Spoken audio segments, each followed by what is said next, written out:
Award for the Best Book in Cinema in 2006. He's written 3 books for children.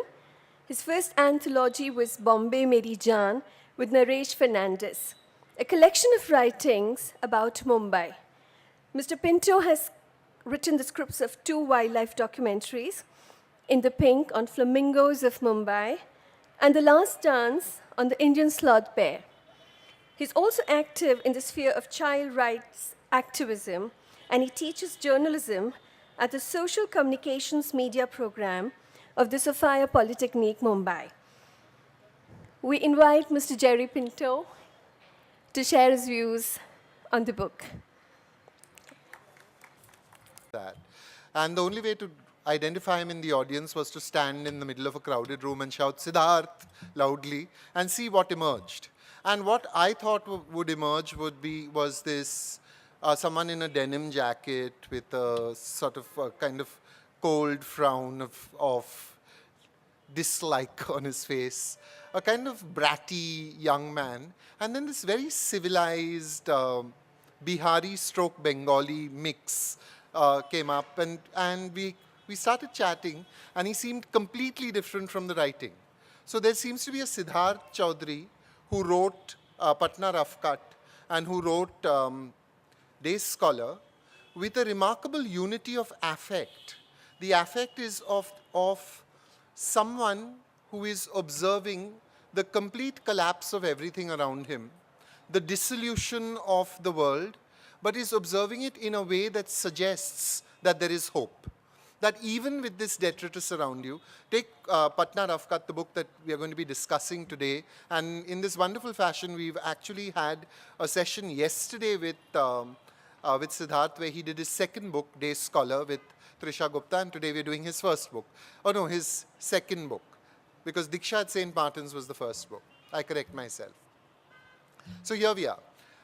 The opening of Patna Roughcut starts with these almost elegant Proustian lines which have the quality of epigram.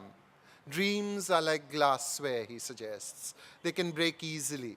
But if you actually have carafes and glassware, then you're rich enough to replace them if they break. But the poor can't afford to dream. It's almost a setup. It's almost something that is going to suggest to you that we are going in a certain direction. This is going to be an elegant, aphorismic look at the way the world is. And almost 6 paragraphs later, he's completely undercut that rhythm. He's completely changed register. And he's emerged in this strange space, which is strange for almost every literary animal, because we are city-based animals. We may like to think of ourselves as different, but literature is a city preoccupation. It is something that is almost at its best. It kind of seeks out the big city because that's where its natural habitat is. So for me to read Patna Roughcut was to suddenly be in the position of a voyeur. I was looking into another world, and it was a deeply different world. Here there were Charminar smoking men who gossiped about other men and said that his sister was seen giving him oral sex at a certain point. And you're beginning to think, and this is a throw-off line. It's not a line on which we dwell. It's just one more suggestion, one more nuance on which you will hang the notion of that character. But you will leave that character. So there's a sense of lots of suspended characters, all interacting with each other, all dancing, all moving. But it is music that you have never heard before. It is a dance that you have never seen before. And you're completely mesmerized by this notion. Now, of course, what I'm suggesting to you is I'm suggesting the possibility of exotica, of looking at small-town India as another exotic space where things happen differently. You know, the famous Merton line. I don't think this is true of Patna Roughcut or of Day Scholar, because there is a great, you take the character of Harida who exhilarates, who enthuses the first few pages of Patna Roughcut, and you see in him all the surging aspirations of India locked in the fragile body of one man who wants to make Ben-Hur in Hindi. He goes off to the city, he loses his scripts, and he comes back broken to Patna, drunk, desperate, a Solan #1 bottle in his hand. But again he emerges. Again he reinvents himself. And this restless surgingness of all the characters as they enact something that is actually Greek tragedy in a way. Because, if you think about Greek, for me, Greek tragedy is the suggestion of a man pushing a boulder up a hill and having it roll down on him and then pushing it up again. It is a reenactment of the savagery of the world. So the Greeks got it right. There was no hope. Oedipus will wander away into Colonna with his eyes shattered. Antigone will have to fight just to bury her brother's body, her brother's stroke father's body. So this constant interchange, this constant twistingness, this Mobius strip on which we move is what I think gives Patna Roughcut its intensity, its emotional honesty, and its truth. We will now have the enactment, and then we'll have a conversation between me and you. Coming up next is the theatrical performance of the book. A special note of thanks to Chandigarh-based Theatre for Theatre Group for organizing and sponsoring many of the performances in this festival. We invite TFT Group to come and enact the book Patna Roughcut.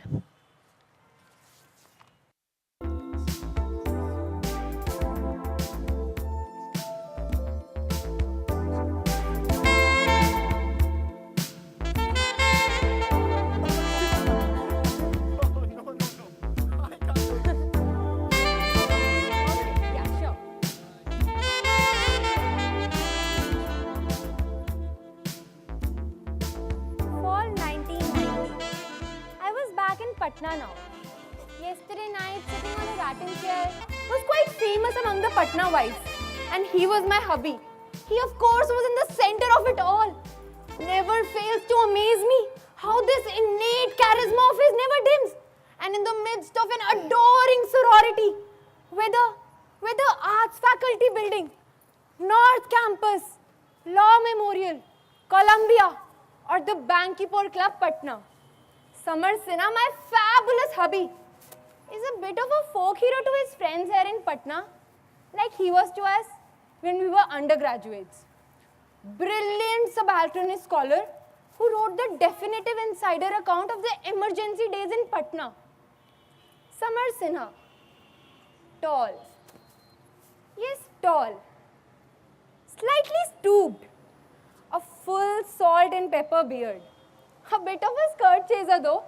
He actually took part in the JP movement and was shot in leg 16 years back on 16th March 1974. It is a Thursday evening today and Samar's at home. I am here waiting for Godard and Ritvik at the IMA building. Ritvik, a long-haired 19 from Hindu college. And I was a resolute 18 then. I first met him at the screening of Pyasa. I liked the intensity in his eyes. He coming each day just to meet me at the Miranda House hostel gate. I remember how he and I used to stand outside the Miranda House hostel gate and we shared an anda parantha and mutton, and then one day he kissed me. He kissed me in front of the cooperative store.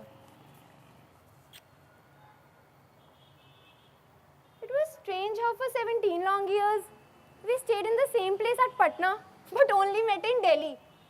Of course, we attended different schools. I went to St. Joseph's in Bankipur, and he went to St. Xavier's. It was in Daryaganj another Sunday when Ritvik finally introduced me to Samar Sinha. Ritvik does not like Samar because Ritvik thinks that Samar is responsible for his friend's death. After completing his studies, Ritvik went back to Patna. I was very angry with him because I wanted him to stay in Delhi and then Columbia. And then one day Ritvik wrote me a letter. His first letter. A beautiful poem which took me in the sky of love. It is evening now. And I'm back from work. Slightly tired, but happy. The eyes hurt. I put the glasses away. Have subbed enough shit today. The newspaper rubber bound sits still on the windowsill. The words, they swim away. In a sea of print, I know, for I have no energy to reel them in today, like yesterday. So let it languish, and tomorrow shall it join its brethren under the kitchen shelf, unbroken, unread. I poured some whiskey, about 2 inches worth, and alas the door. For if I'm lucky, any moment now, you shall enter and make this bare, weary room come alive with poetry again. The whiskey blonde and mellow makes this waiting a slow pleasure. Meera! Oh, Ritvik, I cannot believe this! Look at you! Oh, Ritvik, look at you! Oh, Ritvik! Sadi! Look at you, Ritvik!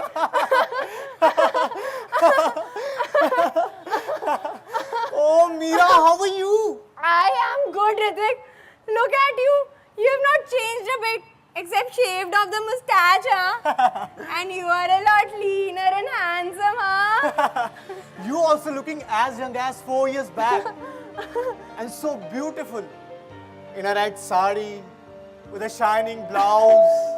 And I'm thinking that you have changed a lot with the short haircut, bindi, kajal. Oh, Ritvik, come on. Come Thanks sit. anyways. You have not lost your sense of humor. You remember that? You wouldn't write much, except the satirical essay. Oh, yes, oh, yes. But now, you are an aspiring novelist. The great novelist, Meera. Yes, Ritvik. I remember. Oh. See, people from Cine Society, how they are looking at us. Some know you as Summer's wife. Perhaps they have heard stories about us too. Meera, I'm so happy to see you sitting beside me. You know, I'm thinking that we are a part of a movie which is based on us. Only change location from DU to Patna. Tang, tang, tang. Oh, Ritvik, your sense of humor. Meera, my heart wants to shout that all is forgiven.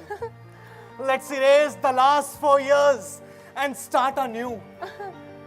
You stupid, you idiot. You know what? Kanupriya sent me your stories. Oh, shit. I was expecting them from you. Sorry. Anyways, I liked all your stories. Yeah? Yes. Thanks. You know why I have come today? What do I want? No. 4 years back, I left without explanations. Without even a goodbye. For the first couple of years, I thought I would gradually forget you. I was so much in love with summer in New York.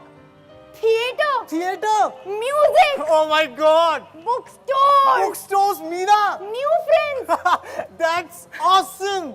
But Ritvik, I could never leave you behind. I've realized that you will always be a part of me. I cannot go on living thinking that I let down the trust of the one man who loved me more than anyone. Is it possible for someone to be in love with two people at the same time? Perhaps it is. Men have done it for centuries, Ritvik. Oh, Meera, same here. Now we should enjoy again, which we missed in 4 years. Yes, Ritvik. I am transient now.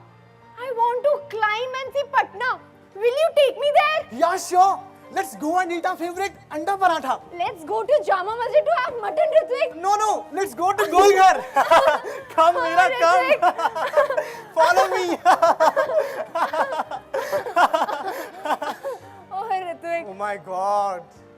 Wow.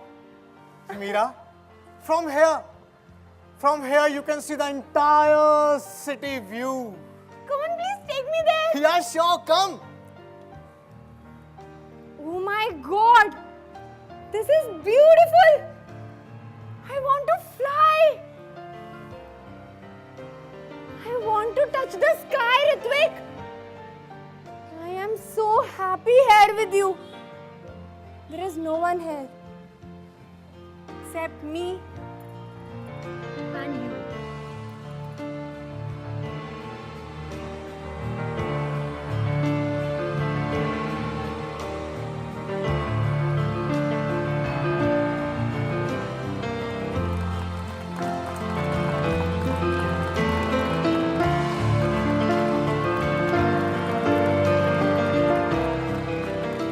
Now, I would like to introduce you with the cast of the play. In the role of friends, Divya Agarwal, Geeta Gandhi, Karan Singh Bist, Manish Dogra, and Mandeep Singh Dhillo, Dharmender. In the role of Meera, Neeti, and in the role of